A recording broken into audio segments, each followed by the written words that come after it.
Hello guys, welcome to the next video. In this video, what we're going to do is we are going to see the deployment manager profile operations. So this is one of the feature of WebSphere profiles.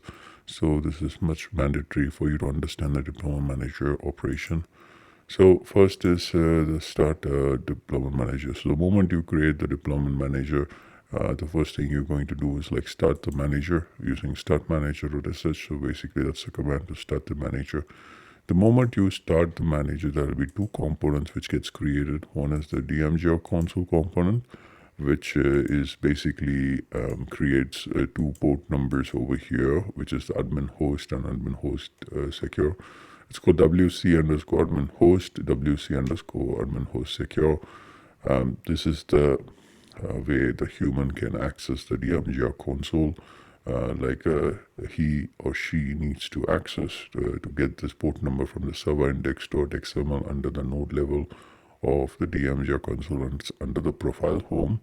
And under the profile home, you will have a bin folder to actually start this start manager.sh. You can also start DMGR with start server.sh space DMGR in all lowercase. So that will also enable your DMGR to be started, but then you can also use the direct command called start manager.sh. So the moment you started it, it will create two method of communication to the DMGR, or two components of communication. DMGR console, which uses this two port numbers on the server index.xml under the profile home cell name. Under the profile home config cell name node name, and then you will have the server index.xml. Do not worry about the folder hierarchy at this point. I'll explain you a little late on that. So when we go forward with this training, another component which is VAS admin, which is basically a WebSphere administrative console, which means that you can use the same DMGR abilities without a web console using a command line interface. That is the port number for that will be SOAP connector port number. So this is you will search for SOAP, you will get the port number on the same server index.xml, which will have the details of the VAS admin.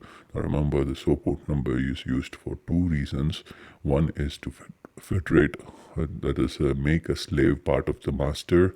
Another one is synchronize a communication between the configuration and control of master to slave. So remember, we spoke about earlier about master and slave communicating together in terms of control and configuration, right? So the DMGR does the control using these two methods, and also it uses configuration changes in these two methods, and all those configuration will be stayed in the master level. So it will have the node level configuration, the master level configuration, everything will be stored in the master.